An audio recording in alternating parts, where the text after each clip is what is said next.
Welcome back to the VHS Vault. I'm your host, VHS Chase. This is Jason Roy Gaston. And this week's special guest joining the team is Joe. Hey, what's going on? It's the killer Hey. Pudgy Clown 5 himself. Yeah, how did we let you on the show? No, we absolutely, Joe, when we announced that we spun this movie, the first person to react when we put it out was Joe. Goes, I love this movie. I do. I own this movie on DVD. I do. And it was like, I think he's given me a fairly strong hint he would like to be on the show. That's right. So, of course, here you are. I've got a confession, guys. I'd never seen this movie until I've just watched it a couple of days ago. Oh, man, you missed out. And your life's changed for the better, I'm sure. Jason, like, this is a big film for you when you were younger? Well, I actually don't think that I saw it until I was in high school.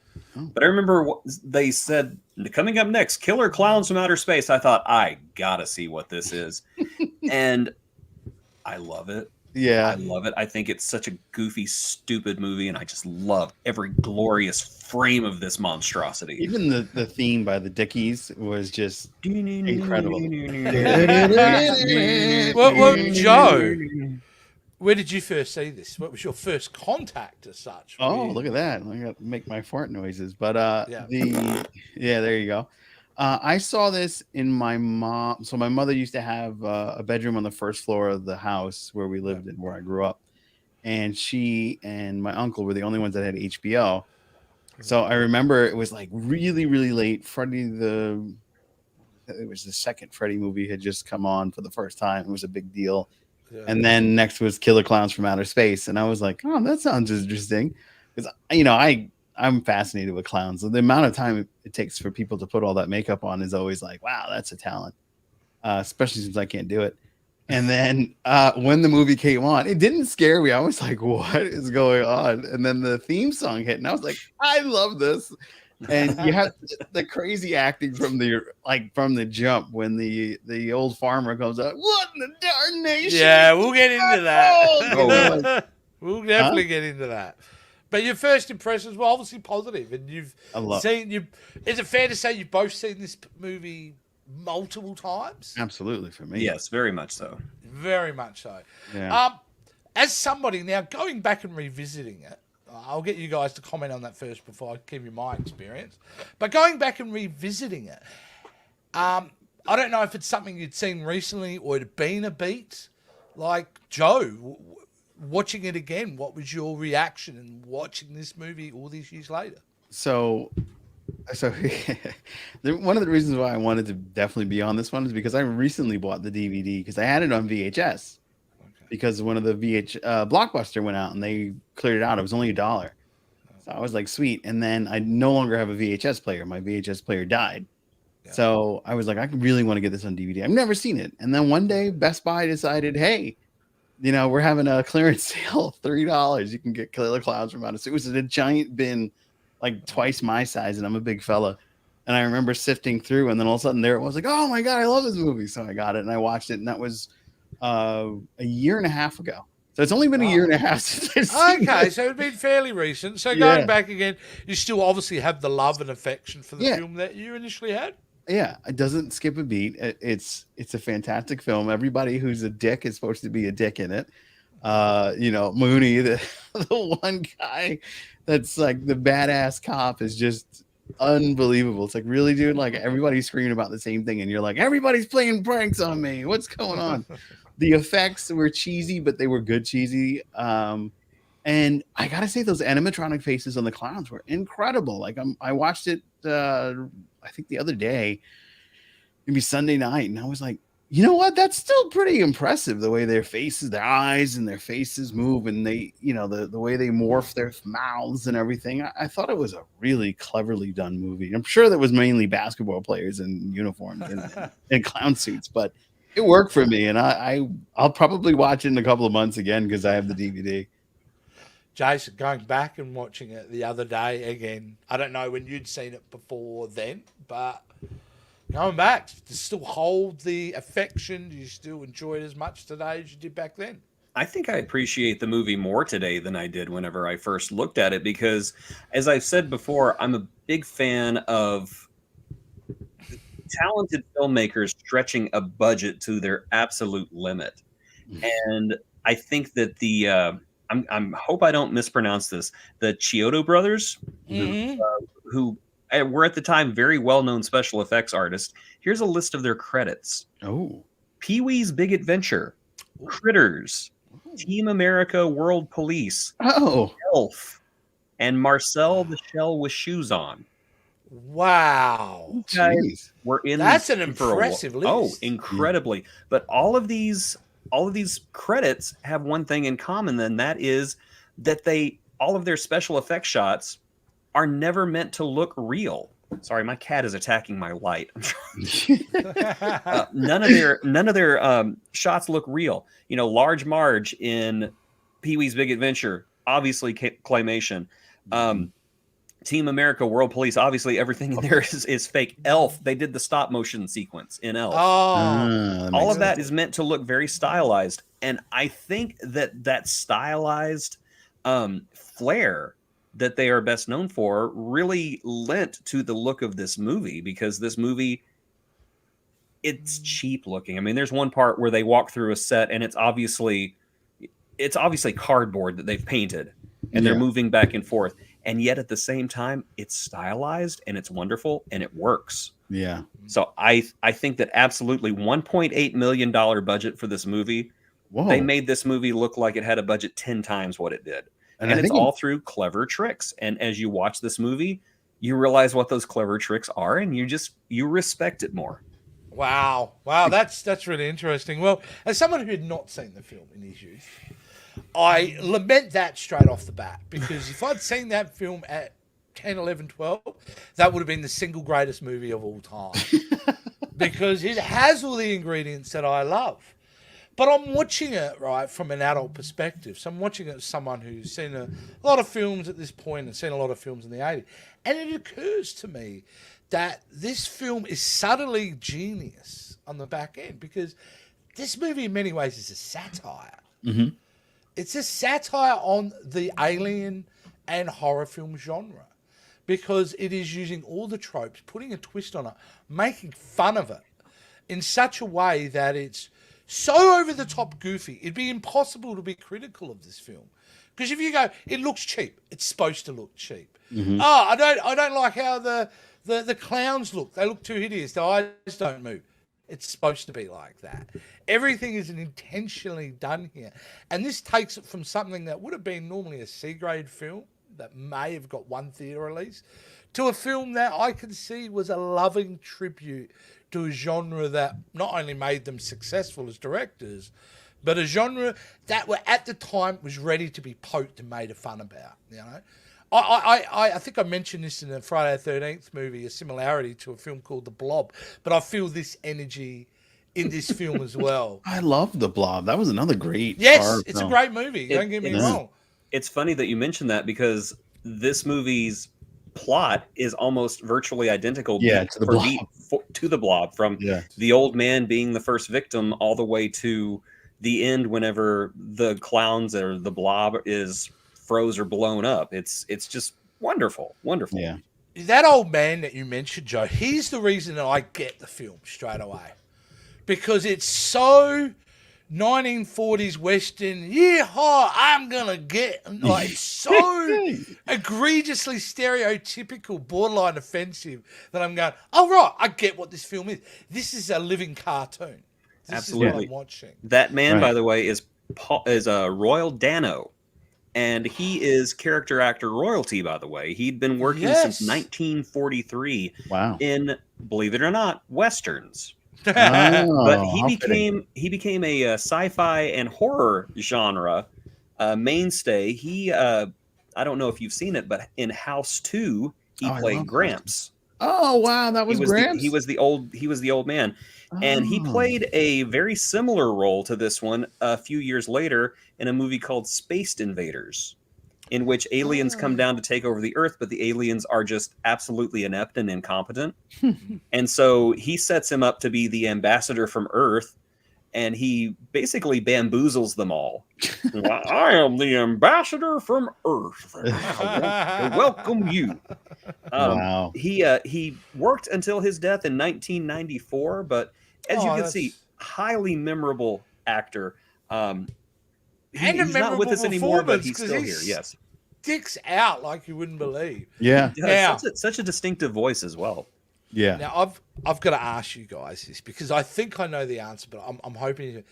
The casting of this movie, they specifically went for actors that were bad, right?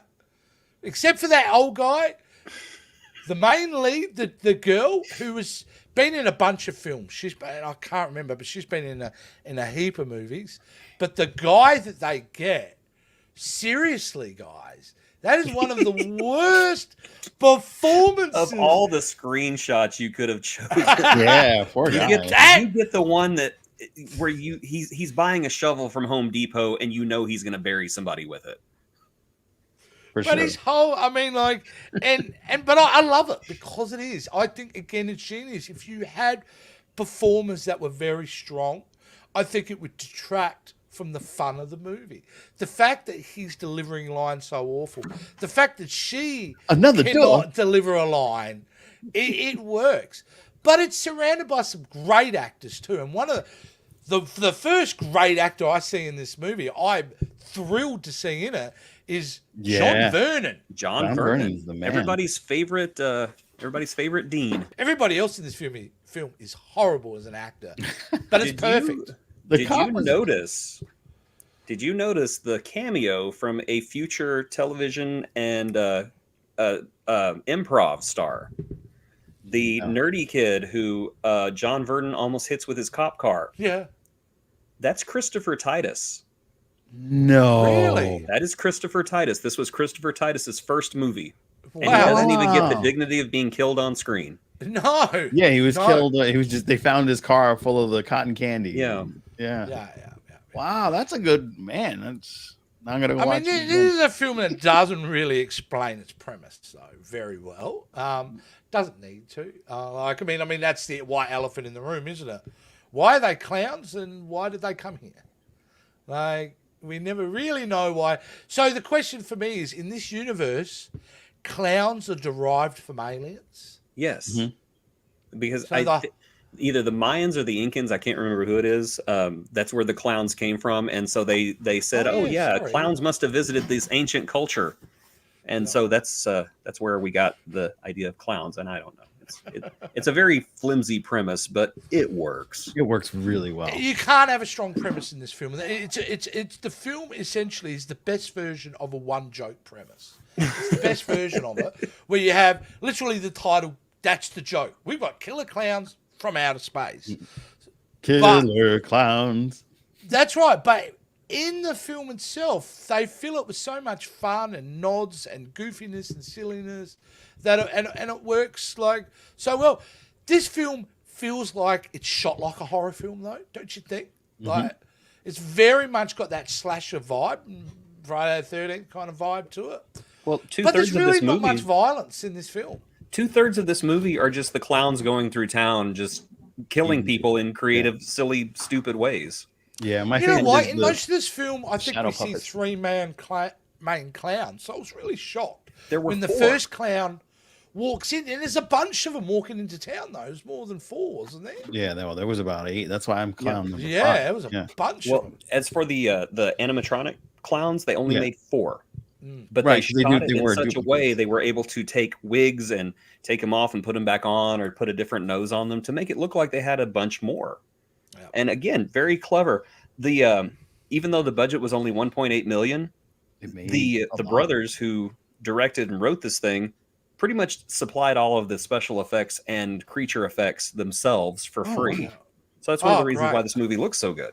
And the effects are great. And this the conceit of how to kill the clowns is brilliant. Like to me, Take a You guess. should do.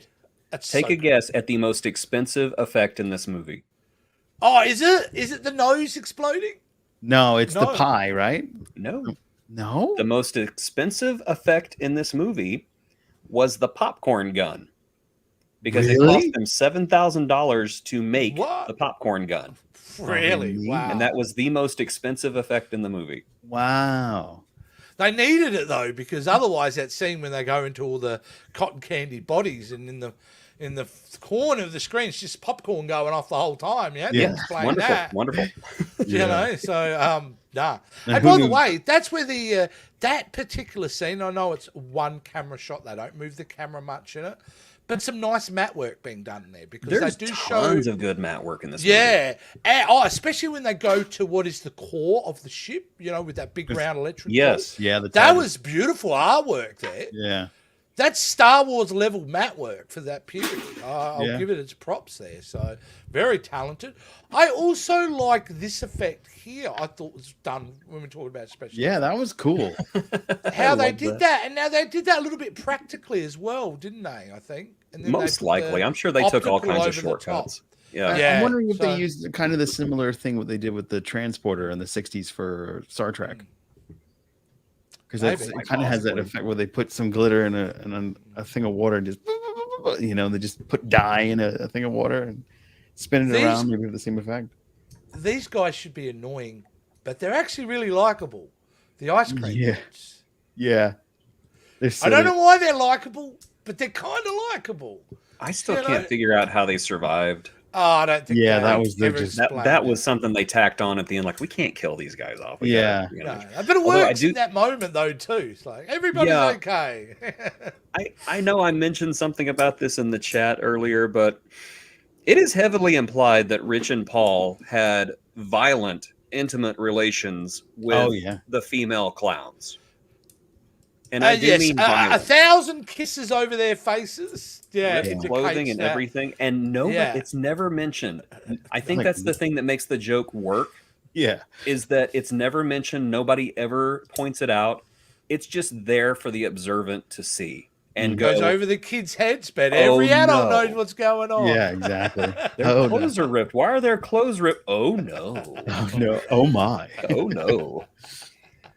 Someone clowned around. Oh. If there's an award for perfect hair in the movie, it goes to this guy. Oh my Yeah. god! Yes, he's like a our, Ken our doll. cop. Oh my god, the hair was like it was sprayed on. I don't know what the deal was there. He is familiar looking, isn't he? He looks like. I bet you his previous roles, he was cast as the high school bully, the arrogant jock, and I thought that's what they were playing him in there. And they do a bit. He's a bit of a, bit of a dick in the beginning, but he's actually a likable character in the end and one of the heroes. And it was. When they were hugging the end, it was like they were back on Yavin 4, celebrating they just Yeah. blew up the Death Star. Yeah.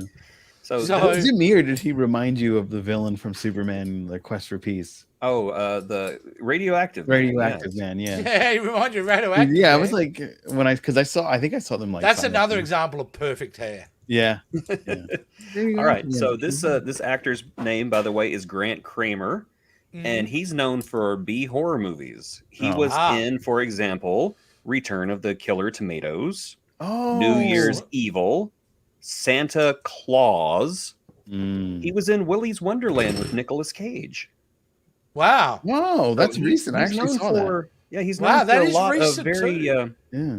very niche movies, but that's probably where you've seen But him. hey, man, he's worked with Nicolas Cage and George Clooney.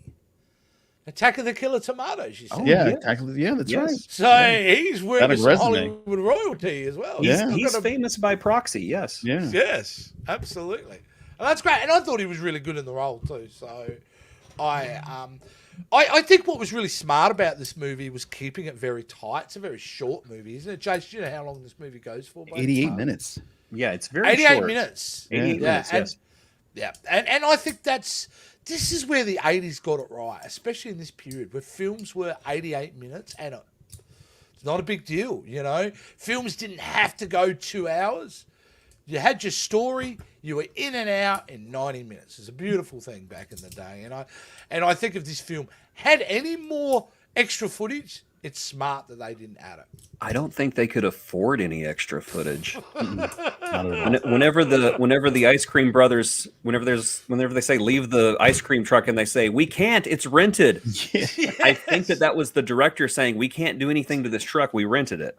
We rented it. That's Yeah, hilarious. I agree. Okay, let's do something different here. Let's throw out some absolute favourite moments. Joe, Tell me what's your favourite moment of this film? When the Mooney and the tallest clown are meeting in the precinct, and he cuffs him, and then he takes the cuffs off, and he's walking around with no hands, and then all of a sudden he pops hands back out, and he just ends up killing everybody. I really think that kind of stood out, and the shadow puppet scene. I thought that was awesome. That is a great inventive scene. I love this scene. That was definitely one of my highlights too, Joe. Because it was so ridiculous. Right. And so indicative of Warner Brothers Looney Tunes cartoons. And that's why I dug it. I thought it reminded me a lot of something that Tim Burton would do. Yes, looking wise. Yeah. I agree with that as well. That's a great scene. That's very fun. How about you, Jace? When you think of this film, what's one of the favourite things that pop into your mind? What you gonna do with them pies, boys? Interesting fact: the Chiodo brothers wanted to cast Soupy Sales as that man who gets pied to death. Yeah. Okay, so who's... And the production Soupy company Sales, very said, famous for, the production company said no because kids today won't know who Soupy Sales is.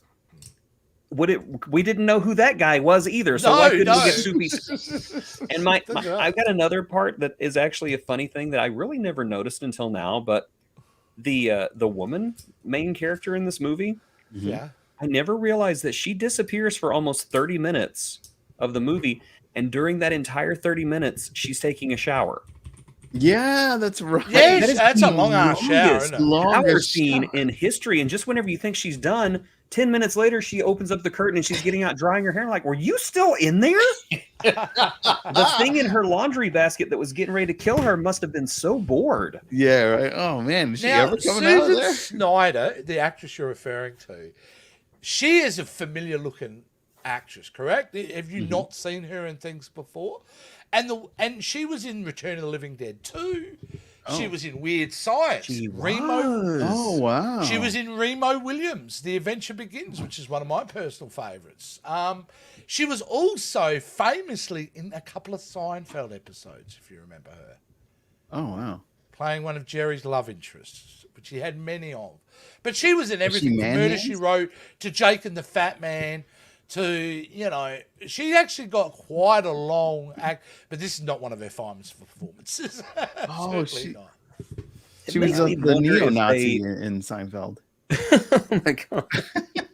That makes me wonder if they were hamming it up on purpose, though. If they were, I think these are to act bad.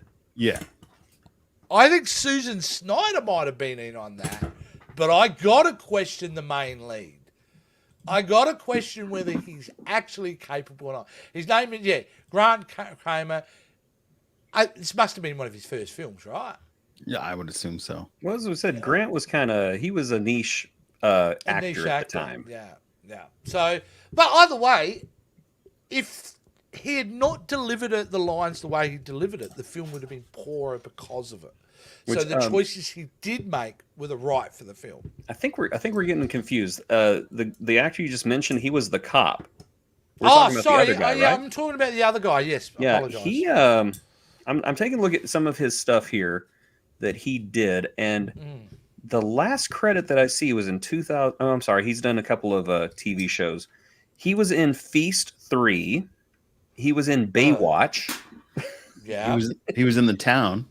Yes, he was in a couple of episodes of Perry Mason, Rizzoli and Isles, but nothing. Oh, he was in Quantum Leap. Was he in Quantum Leap? Yeah. Actually, I think I've got the guys confused because isn't John Allen Nelson the cop in this? He was the other guy, I believe. Oh, I thought he was. I thought Grant Kramer was the main. I could be wrong. I don't know. These two guys, doesn't matter. You could switch them out. I don't know. All I remember is the hair. They're the Luke and the Han of this movie, though. Yeah. If Luke and Han, if you couldn't tell the difference between them, yes, they are. Either way, it's not about the performances, although important, are not the main ingredients while this film works. It's really down to creativity of those brothers. The way they approach the scenes, the jokes that they decided to go with, the bold choice of doing very corny comedy. I mean, there's nothing clever about the comedy except it knows how to use the baseline comedy well, if that makes any sense. So, yeah, I think that's where the film worked. And the fact their special effects for the budget they had, great stuff, isn't it? I mean, is this an R-rated movie or is this a PG movie? What is this movie? I don't think it's R-rated. Mm-mm. I don't Can't think there's be any right. blood in this movie, to be honest. I think it's mostly just I mean, cotton candy. this is targeted to your 10-year-old, 11-year-old boys, right? Absolutely, they wanted young teens and tweens to watch this. So, Yeah. yeah, I don't think it's R-rated. Dude, could the be way wrong, they though. kill the clowns, though, the confetti concept, Yeah. It was brilliant. It really brilliant. was. and a wonderful end shot with them pulling back, and we're seeing the spaceship blow up, and we get a beautiful fireworks moment. Yeah. Yes. And again, amazing mat work, because you have a look at that final scene. They're tracking high on a crane, and it's just it's almost Spielberg-esque, that final shot. It's like, and so the money that you said that it's got a really poor budget, but even the quality of the opening graphics is solid. No, it's incredible. Yes, they did. So The Chiodo brothers did an amazing job with this movie. Yeah, I mean, like, everything's like they knew where to spend the money. I suppose that's the point in this. They knew where to spend the money in the right places to make this film work. Yeah. Yes. And they have some very clever tricks. One of the tricks that I really enjoy is Clownzilla at the end. Oh yeah, I love Because Yeah, it looks- man. It looks Like, so great. It looks so amazing. great, But if you look, yeah. they're using forced perspective. It's the same Yeah, trick that's that, a that model. Peter Jackson used for The Hobbit. Yeah. Is whenever you have the Oh. actors and Clownzilla in the same shot, Yeah. you know, you in reality you would have the actors here and you would have Clownzilla here, but the way that you have them shot, it makes Clownzilla look huge, and they're Nice. actually like looking at nothing, and it's a clever, Yeah. almost effects-free shot, but it looks it is. amazing whenever it's Yeah. done. It- that way. yeah, I just really lament I never saw this when I was young, because I could see myself getting obsessed with it. This looks like a movie that would have pumped out a few sequels. Was there ever a Yeah, sequel? have. funny you should mention that because that's one of the big things about this movie. It made a ton of money with a $1.9 million budget. It made $43 million in 1988, so it had legs, and it's definitely considered a cult classic. But sequels have been in development hell. Stephen Chiodo in 2016. He was looking forward to producing some additional movies, but unfortunately, it never happened. And NBC Universal / Sci-Fi actually got in contact with him, and they're in talks about making either sequels or a TV show. Well, it really belongs on the Sci-Fi Channel at this point. Yeah. My question would be: is it's cultish, but is it too far gone? I mean, hey, what am I saying? Top Gun Maverick came out last couple of years ago. it doesn't That was matter 30, anymore. 40 years. As It much just as I doesn't love this movie, it's not Top Gun. I I don't think matter. that But I'm comparison is using that warranted. as an example of one film and then 34 years later another film. Yeah, that I'm length in Saying sequels. maybe a remake, but I think by this point, I think the sequel ship has sailed. Well, I mean, Well, the thing is, here's the problem. If you make a remake of this film, what are you going to do? You're going to add CGI, you're going to up the effects budget, everything is going to be modernized, and then you lose the absolute essence of the film. I completely agree. I completely agree. but you do have a story that's available for you. If you think about it, those popcorn pieces that they shoot out at each other are their offspring. So Oh, like dude, little the baby sequel is cubs. easy, isn't it? It's Yeah. just like, oh, they blew up one of our ships. Now we're sending back 3 ships to Oh, investigate you what could do happened. that. You could do that, Done. or you have the offspring running around causing a muck because now they've grown up. I The think, Joe, you mutant need to pull the mimes from outer Sci-Fi Channel. space. Yeah, I mean, we should. We could write it. The three of us could write a great story. Killer clowns versus mutant mimes. Oh, There you go. and then just We're the only And ones French in the cinema accordion. enjoying the film, mind you. So, as you know, one of my favorite things to do when we do one of these shows is to find a movie connection to a movie that we previously reviewed. And I don't know if it's going to air before this or after this, but one movie that we are looking at is Friday the 13th, Part 6. It'll be So after how this. is this connected to Killer Clowns from Outer Space? Well, the music that introduces Clownzilla was originally composed for the trailer for Friday the 13th, Part 6, Jason Lives. Oh, And Wow. the producers of that movie, they rejected that musical cue for a little more cliched music approach to it, and so they took that and they put it in this movie. Oh, well, that's So great. They there is our repurposed connection. that's that. cool. Yeah. That's pretty cool. If you're making a movie for a studio, guys, that's what you should be doing. It's asking about all the leftover scores that nobody's using. Yeah, I'm Might sure find there's a mine ton some more. gold dude. in there. Yeah. That's a great connection, and yeah, this film. Like I said, I appreciate what it is more than I think that I'm in love with it, because I think I missed the boat of that connection. But it's such a great satire on the genre, on that period of time when we were inundated with slasher films and films like Invaders from Mars and The Blob and all these type of genre pictures. And it was just, I feel like these guys have come along and gone, it's all pretty ridiculous, isn't it? So let's show you how ridiculous it can be. Yeah. And for that, they have my mad respect. The person who has the highest body count in this movie is John Vernon.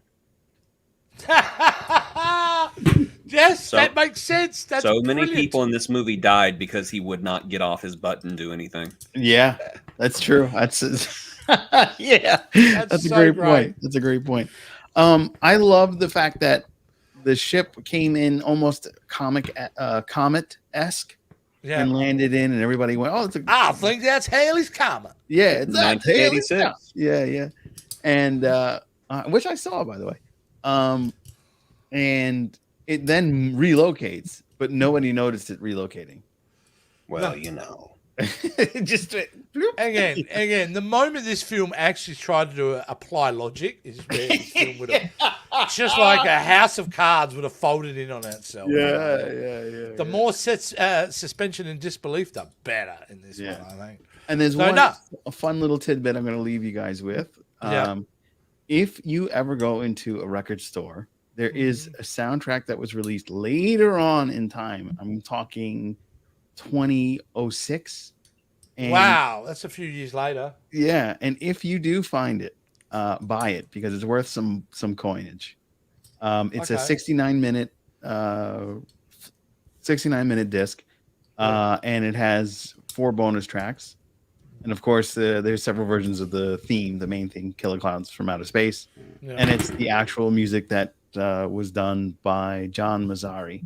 Okay, so, cool. Get the definitely- soundtrack, guys. Yeah, Brilliant. I definitely want to get it. All right, guys. If I'd love to hear your comments. Have you seen Killer Clowns from Outer Space? I guess you would have. What were your first impressions? What do you think of the film now? Is this a film that I should keep watching, or am I better off just moving forward? Love to know, and you can do that obviously in our comments. You can also find me at TikTok while it lasts, and also on Twitter at VHSJace. You can find the great Jason Roy Gaston permeating the internet everywhere on TikTok, Twitter, Facebook, YouTube, and Instagram. And Joe, we've got another 3 hours. Start listing all your social medias, buddy. Where can we find you? You can find me at Joe Dove CQ on TikTok. You can find me on Joe Epumbo on Twitter. You can find me at To Be Seen, the number 2, BESCENE, where we do all the horror movie reviews and have a lot of fun talking about other films and such. And of course, I am the captain of the Captain Squadron. And you can see us all back tomorrow at 9 p.m. live. That is every correct. Thursday. Yes, That every is- Thursday at 9 p.m. Eastern Standard Time. We dive into the greatest and worst of Star Trek. Well, yeah, but at the moment we're looking at the greatest with Picard, Yes, episode it's 8 been coming up. So check that out. There's also, I'm going to say, there's not only going to be a fun show, but there's going to be more mysteries, conspiracies revealed, guys. So definitely catch up on that. And until then, guys, we will see you next time in the VHS fold, I guess. Say goodbye, people. Lock us Goodbye, up. people.